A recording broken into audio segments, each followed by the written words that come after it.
There are moments in the corporate world where you can actually hear the exact second a company destroys itself. For Ethelgard Tech, that second happened on a Tuesday morning at exactly 10 o'clock. I was sitting in the main executive conference room on the 14th floor. The air was cold, the mahogany table was polished to a mirror shine, and the silence was heavy. Across from me sat Austin Croft. Austin was 32 years old, wore a $3,000 suit he bought with his father's money, and smelled heavily of expensive cologne and unearned confidence. He was the newly appointed Chief Operating Officer, a position handed to him by his aging father, our CEO, just 3 weeks prior. Without saying a single word of greeting, Austin slid a thin white folder across the glass table. It came to a stop right in front of my hands. I didn't open it. I didn't need to. I could read the bold letters at the top of the first page. Notice of separation. There was no human resources representative in the room. There was no legal counsel. Austin had bypassed all standard corporate protocols because he wanted to handle this personally. He wanted the thrill of the power trip. "Open it, Alyssa," he said, leaning back in his leather chair and crossing his arms. "My name is Alyssa Cordell. For the past 7 years, I have served as the Chief Technology Architect and Lead System Developer for Ethelgard Tech. I am 38 years old. I didn't get this office through family connections or golf course handshakes. I got here by spending 80-hour weeks building the literal foundation of this company from the ground up." I looked up from the folder and met his eyes. "What is this, Austin?" I asked.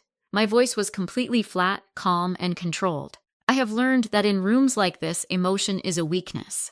Austin sneered. It was a small, ugly smirk that showed exactly how much he underestimated me. "It's your release, Alyssa. We're restructuring the tech division, and frankly, your services are no longer required. Let's be completely honest with each other. You've had a good run here, but you're just a pretty face we used to pitch software to old board members. Now that the company is moving in a direction of real leadership, we need actual professionals running the show, not decorations." The words were designed to cut. They were designed to make me cry or scream or beg for my job. Instead, I just watched him. I noticed the way his fingers tapped nervously on the armrest. I noticed the desperate need for validation in his eyes. He wanted a performance. I refused to give him one. "I see," I said quietly. Austin took my silence as defeat. He leaned forward, his voice growing smugger by the second. "Don't worry, your access to the servers has already been cut. And before you think about trying anything foolish, let me remind you of something. The core code, the flagship cloud routing architecture, every single line of software you wrote under this roof is enterprise property now. It belongs to us. You walk out of here with nothing but your purse."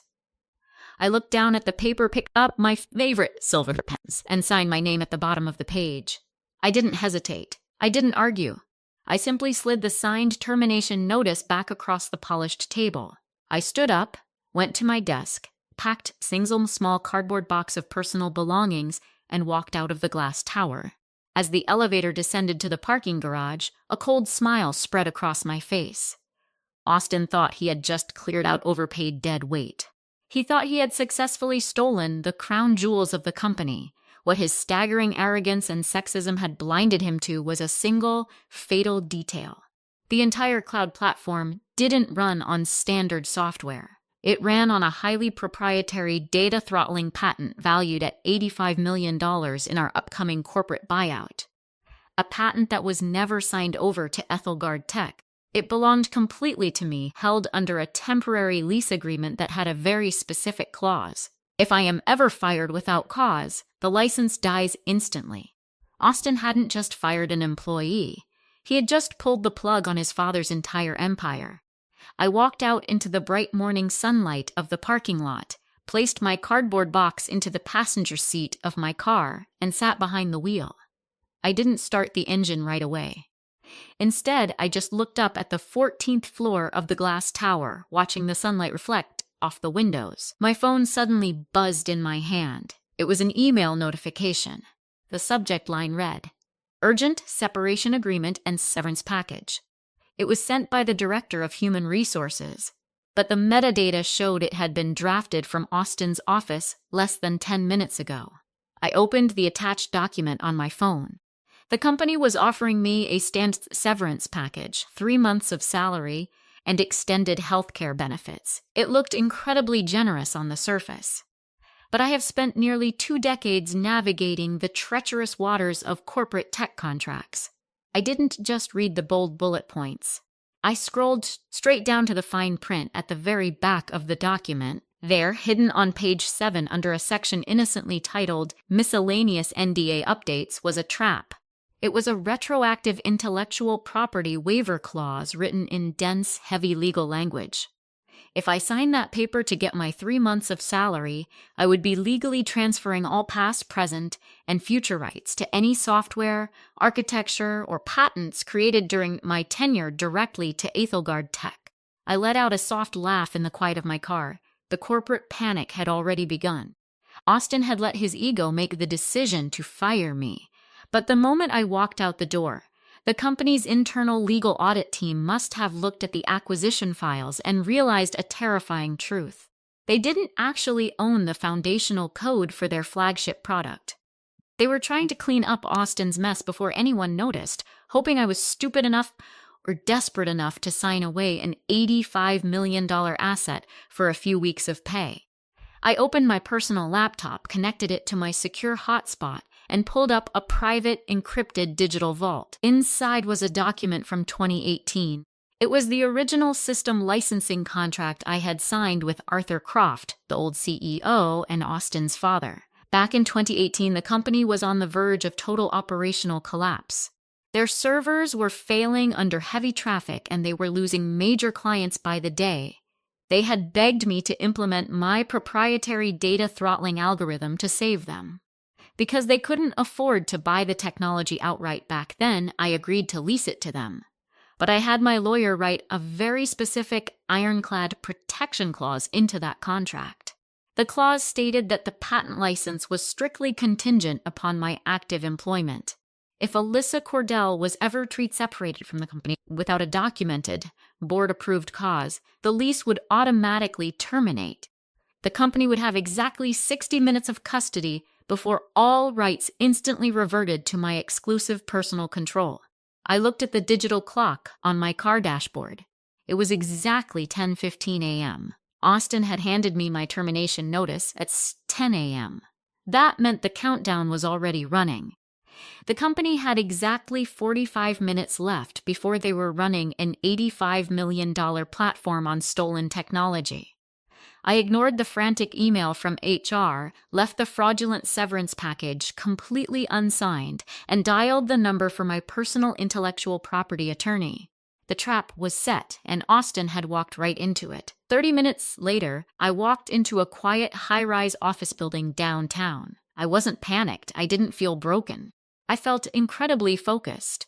I was meeting with Owen Cordell, my older brother, and a top-tier intellectual property attorney who had guided my legal strategy for over a decade. When I entered his office, he already had a glass of water waiting for me. He looked at my single cardboard box and shook his head with a grim smile. "Austin actually did it, didn't he?" Owen asked, pulling up my master file on his dual computer monitors. "He did," I replied, sitting down and smoothing out my skirt. He called me just a pretty face, told me my services were no longer required, and cut my server access.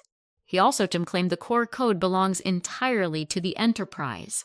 Owen let out a loud laugh that echoed against the office walls. Austin Croft might have an expensive MBA, but he clearly never learned how to read a basic balance sheet or a corporate asset registry. Let's look at the actual reality. Owen pulled up the specific documentation for my crown jewel, U.S. Patent Number 9,412,811. To a regular person, the technical title sounds boring. But in simple terms, it is a proprietary data throttling algorithm. Think of it like a hyper-intelligent digital traffic cop. When millions of people log into a cloud system at the exact same moment, the servers get overwhelmed and crash. My algorithm predicts these traffic spikes and automatically redistributes the data load in real time. It keeps the platform perfectly stable without losing a single millisecond of speed. It is the literal spine of Ethelgard Tech's entire operation. Every single product they sell relies on this algorithm to function. Back in 2018, the old CEO Arthur Croft knew that tech giants like Google and Microsoft were trying to hire me. He couldn't match their massive salaries, so we made a deal. I kept full personal ownership of the patent and I leased it to Ethelgard Tech under a highly specific operational agreement. Austin, who was busy failing out of his second business school at the time, never bothered to audit these legacy files when his father handed him the COO position. He simply assumed that because I wrote the code while sitting in an Ethelgard office, the company owned it automatically. Owen checked the clock on his wall. It was exactly 11:01 a.m. The 60-minute grace period has officially expired, Alyssa. You received no board-approved cause for termination, and you did not sign their fraudulent severance waiver. The lease is dead. File it, I said quietly. With a single click of his mouse, Owen submitted our formal revocation of license directly to the Federal Patent Office. The legal reality was now set in stone. Ethelgard Tech no longer had any legal right to run a single line of my core architecture. But we didn't stop there. Instead of sending the compliance notice to Austin, who would probably just ignore it or hide it, I had Owen send a certified courtesy copy directly to every single member of the corporate board of directors. I wanted the news to drop straight into the laps of the people who actually had their money tied up in the company.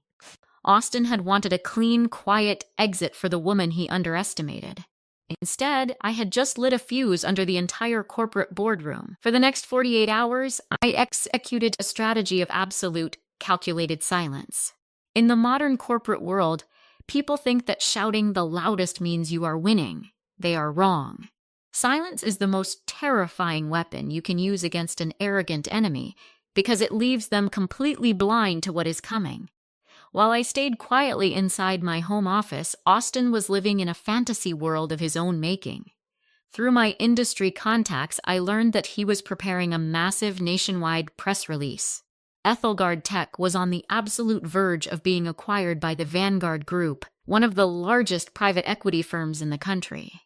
The acquisition deal was valued at a staggering $350 million. Austin's entire career, his reputation, and his dream of becoming a legendary tech executive rested entirely on this buyout going through cleanly. He had already scheduled a massive celebratory dinner with the Vanguard partners for the end of the week. But while Austin was busy picking out expensive champagne, I was quietly loading my legal weapon. First, I reached out to my former core engineering team. I didn't use my corporate email, which had been locked down. I called them directly on their personal phones. They were completely furious and demoralized by my sudden disappearance. They told me the office felt toxic and that Austin had already threatened to cut their bonuses to maximize the company's short-term profit margins before the sale. Don't panic and don't quit, I told my lead engineer, David. And whatever you do, do not sabotage the system.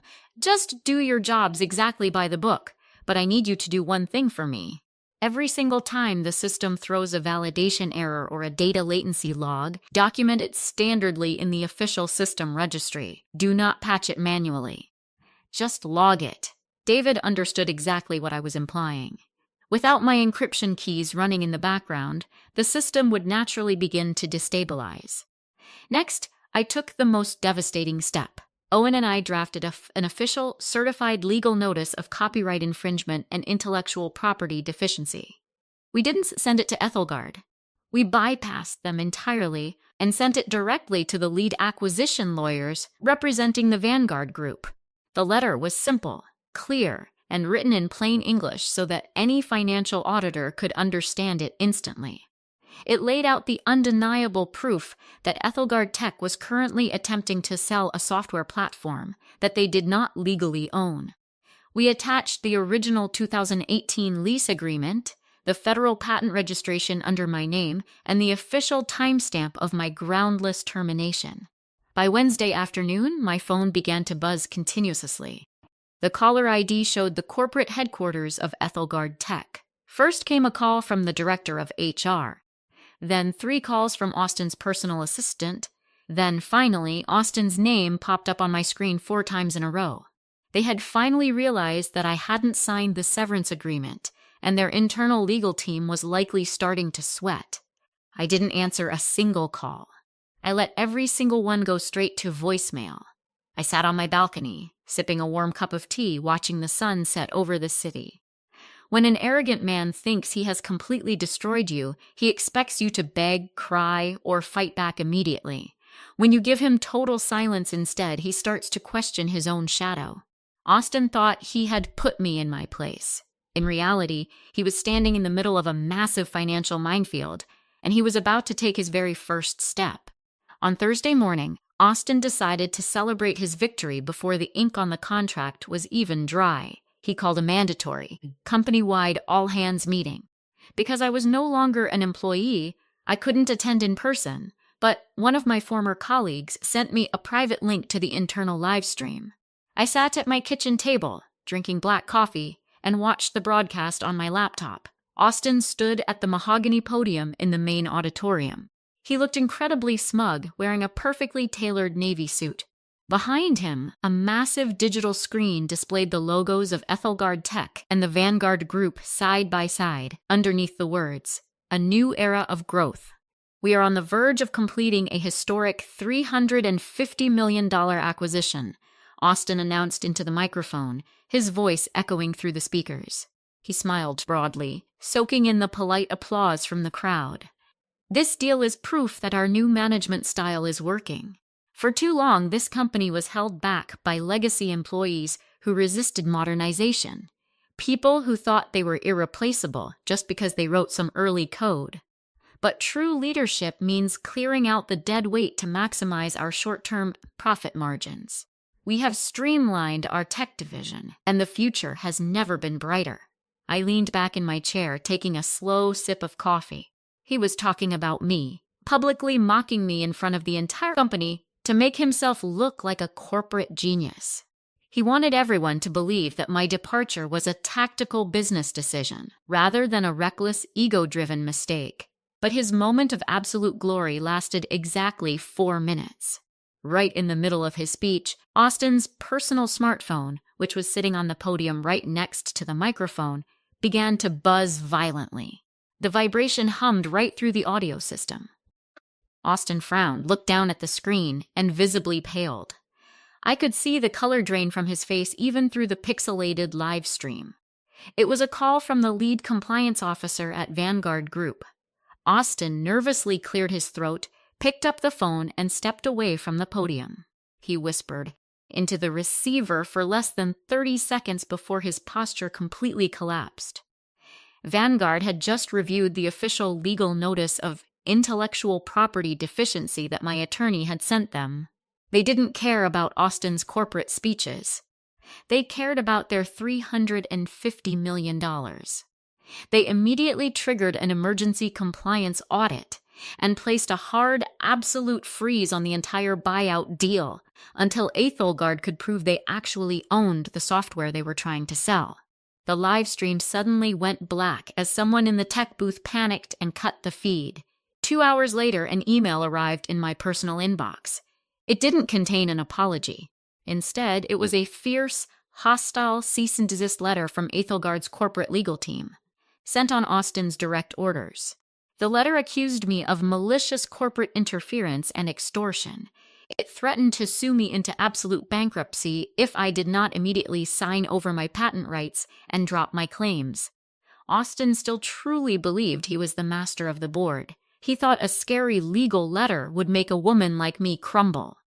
He didn't understand that you cannot threaten someone with a lawsuit when they hold the legal title to the very ground you are standing on. He had built his entire strategy on intimidation, hoping I would be too afraid of their massive legal resources to fight back. But I had spent years meticulously protecting my work, and I knew exactly how weak their position truly was. He was completely trapped, and he didn't even know it yet. By Friday morning, the legal dispute quickly transformed into a catastrophic operational nightmare. My proprietary data throttling patent wasn't just a passive piece of paper stored in a government archive. It was an active, living piece of software infrastructure. The entire cloud routing system required a secure validation token to function correctly. This token was hard-coded to ping an independent encryption key hosted on a private cloud server that I personally owned and paid for out of my own pocket. At exactly midnight, the temporary technical grace period built into my old 2018 lease agreement officially expired. My private server automatically stopped issuing the validation tokens. Without that digital permission slip, my data throttling algorithm completely shut down. Thanks to urgent text messages from David, my former lead engineer, I knew exactly what happened next inside room 402, the main corporate server room. It turned into a scene of absolute, unmitigated panic. The enterprise platform began throwing thousands of critical authentication errors every single second. Without the algorithm balancing the digital traffic, the servers began to choke under the massive weight of regular user activity. Major enterprise clients across the country suddenly experienced severe service slowdowns, data latency, and complete platform blackouts. Austin rushed into room 402, his tie undone and sweat dripping down his forehead. He screamed at the senior engineers, demanding they just patch the code and bypass my digital locks. He thought software engineering was like fixing a leaky pipe. He thought you could just slap some tape on it and move on. But David stood his ground. He looked at Austin with a pale, exhausted face and explained the brutal reality. "We can't just bypass it, Austin," David told him. "Alyssa's algorithm is the literal spine of the entire multi-tenant database. The system architecture is built completely around her patent. If we try to strip her code out manually, the entire system will destabilize. We will corrupt the database and permanently destroy millions of gigabytes of live client data. If we do that, the company is finished." Austin's father's company was now facing total systemic collapse, and no amount of executive status or family money could write a piece of code to fix it. The corporate phone lines were melting. Institutional clients, including 3 Fortune 500 companies, were calling every 2 minutes, threatening immediate multi-million-dollar lawsuits for breach of contract and service downtime. At 2 o'clock in the afternoon, my phone rang again. This time, I decided to answer it. "Alyssa," Austin's voice came through the speaker. The arrogant, smug tone he had used on Tuesday morning was completely gone. His voice was shaking, thin, and desperate. He sounded like a terrified little boy, trapped in a room he couldn't control. "Alyssa, we are having a temporary technical glitch with the cloud platform. The engineers say it's related to your old access keys. I need you to come into the office immediately and restore the authentication tokens. We can discuss a consulting fee for your time." I sat in the quiet comfort of my home office, listening to his frantic breathing. "It isn't a glitch, Austin," I said, my voice completely smooth and ice cold. "It's the reality of your new leadership. If you want to talk to me, call a formal meeting with the board of directors. I will see you in the boardroom tomorrow morning." I hung up the phone before he could speak another word, leaving him alone in the dark. The trap had completely closed around him, and the final confrontation was now unavoidable. He had no choice but to face me on my terms. The power had shifted completely, and tomorrow the whole board would watch his ultimate downfall. On Saturday morning, at exactly 10 o'clock, I walked back through the front doors of Ethelgard Tech. I wasn't carrying a cardboard box this time. I was flanked by Owen and 2 junior attorneys from his firm, all carrying thick leather briefcases. The building felt completely different than it had on Tuesday. The bustling energy was gone, replaced by a heavy, suffocating dread that hung over the entire lobby. We took the elevator straight up to the 14th floor and entered the main boardroom. The room was packed to absolute capacity. Every single member of the corporate board of directors was seated around the massive mahogany table. At the head of the table sat Arthur Croft, the aging CEO and founder. He looked 10 years older than the last time I saw him, his hands visibly shaking as he tried to pour water into a glass. Next to him was Austin. Austin looked utterly ruined. His hair was messy, his expensive suit was wrinkled, and the arrogant smirk had been completely wiped off his face. On the giant high-definition video screens mounted to the wall, the senior partners of Vanguard Group watched the room in cold, unblinking silence. They had their own team of financial auditors sitting behind them, waiting for answers. The moment I sat down at the far end of the table, Austin tried to make one last desperate stand. He slammed his fist onto the glass surface, his voice cracking with emotion. "This is a setup," he shouted, pointing a trembling finger at me. "Board members, don't listen to a word she says. Alyssa is committing blatant corporate sabotage and extortion. She deliberately disabled our core infrastructure during an active acquisition phase to tank our stock price and force us into a corner. We should have her arrested right now." I didn't blink. I didn't raise my voice. I simply opened my leather portfolio and pulled out 2 documents. I slid them across the polished table toward the board members. One was the original certified 2018 patent registration. The other was the core infrastructure lease agreement containing the self-executing separation clause. "I didn't disable your infrastructure, Austin," I said, my voice echoing clearly in the silent room. "You did. When you chose to terminate my employment without cause on Tuesday morning, you voluntarily terminated the legal lease for my proprietary data throttling algorithm. You had 60 minutes to negotiate a new lease or secure alternative technology. You chose to send a fraudulent severance package instead." Austin scoffed, looking around the room for support. "You were an employee. Everything you built belongs to Ethelgard. You're just trying to rewrite history because you're bitter about being let go. Is that right?" I asked quietly. I tapped the screen of my personal smartphone, which was resting in the middle of the table. I opened an audio file and pushed the volume to the maximum. A clear, crisp recording began to play through the boardroom speaker system. It was the exact audio from Tuesday morning. Austin's voice boomed through the room. "Let's be completely honest with each other. You've had a good run here, but you're just a pretty face we used to pitch software to old board members. Now that the company is moving in a direction of real leadership, we need actual professionals running the show, not decorations." The boardroom went completely frozen. The silence that followed was deafening. Arthur Croft put his face in his hands, letting out a low groan of utter defeat. The board members glared at Austin with pure fury. Suddenly, the lead attorney for Vanguard Group spoke up over the video link. His voice was sharp and clinical. "Mr. Croft, this acquisition is frozen. Your COO has committed gross executive misconduct, material misrepresentation of corporate assets, and exposed this entire venture to catastrophic legal liabilities. Vanguard Group will not purchase a stolen platform. Effective immediately, we are slashing our acquisition offer by exactly $85 million. The independent market valuation of Ms. Cordell's patent. Furthermore, Cordell is not given total satisfaction, and the IP lease is not fully resolved within the next 24 hours. Vanguard Group is withdrawing from the deal entirely. We will see you in court for fraud." The board members turned on Austin like a pack of starving wolves. His father looked down at the table, completely unable to meet his son's eyes. In his desperate attempt to look powerful, Austin had just stripped $85 million of value from his family's dynasty in front of the entire world. The corporate resolution that followed was swift, brutal, and entirely public. The board of directors didn't waste a single moment trying to protect Austin's feelings. While Austin sat frozen in his chair, the board chairman called for an emergency vote. Within less than 2 minutes, the board voted unanimously to terminate Austin Croft from his position as Chief Operating Officer effective immediately.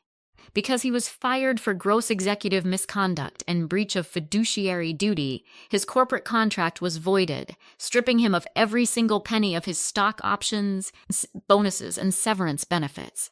He was walking away with absolutely nothing, but the purge didn't stop there. The board turned its attention to his father. Arthur Croft was quietly but firmly forced into immediate retirement from his role as Chief Executive Officer and stripped of his board seat. The remaining board members knew that the Croft family name was now toxic to Vanguard Group, and they needed to salvage the $350 million acquisition at any cost. To save the company from absolute bankruptcies and prevent the enterprise cloud platform from failing permanently, the board turned directly to me. They didn't slide a fraudulent severance package across the table this time. Instead, their corporate lawyers presented an entirely new contract that Owen and I had prepared the night before. The terms of the settlement were historic. First, Ethelgard Tech agreed to pay me a massive upfront cash settlement for material breach of contract and wrongful termination. Second, they agreed to a new long-term licensing agreement for my proprietary data throttling patent. Under this new lease, the company would pay my private firm a multi-million-dollar annual licensing fee just to keep the encryption keys active. But the crown jewel of the agreement was the final clause. I was granted a permanent independent seat on the corporate board of directors with absolute unilateral veto power over all technical operations, infrastructure architecture, and executive hiring within the technology division. I picked up my silver pen once again and signed the new agreement. With a single stroke of ink, I went from a dismissed employee to the most powerful individual inside the corporate structure of Ethelgard Tech. I held the absolute veto over the very executives who had tried to erase me. The moment my signature hit the paper, I nodded to David via a text message, and my private server restored the authentication tokens. Within seconds, the errors logs cleared, the platform stabilized, and the cloud architecture began running smoothly again. On Monday morning, I walked into the glass tower to officially claim my new office on the executive floor. The entire atmosphere of the building had changed. Employees stood in the hallways, whispering in hushed tones, looking at me with a profound sense of respect and awe. They knew exactly what had happened over the weekend. They knew that the quiet woman who spent years building the system had just dismantled a tech dynasty. I walked over to the floor-to-ceiling windows of my new corner office, holding a fresh cup of tea. Down below in the parking lot, I watched a lonely figure walk out of the side doors of the building. It was Austin. He was holding a single cardboard box containing his desk items, the exact same image he had tried to create for me just a few days ago. He looked small, defeated, and entirely broken as he tossed the box into the back seat of his car and drove away into complete professional obscurity. My victory was clean, entirely legal, and absolute. Austin had thought he could use his corporate authority to diminish my worth and steal my life's work simply because he viewed me as nothing more than a pretty face. But in the modern world of technology, true power doesn't belong to the loudest voice in the room or the man with the most expensive suit. True power belongs to the person who builds the foundation, understands the architecture, and meticulously protects their intellectual property. Austin learned that lesson the hard way, and it cost him his family's empire.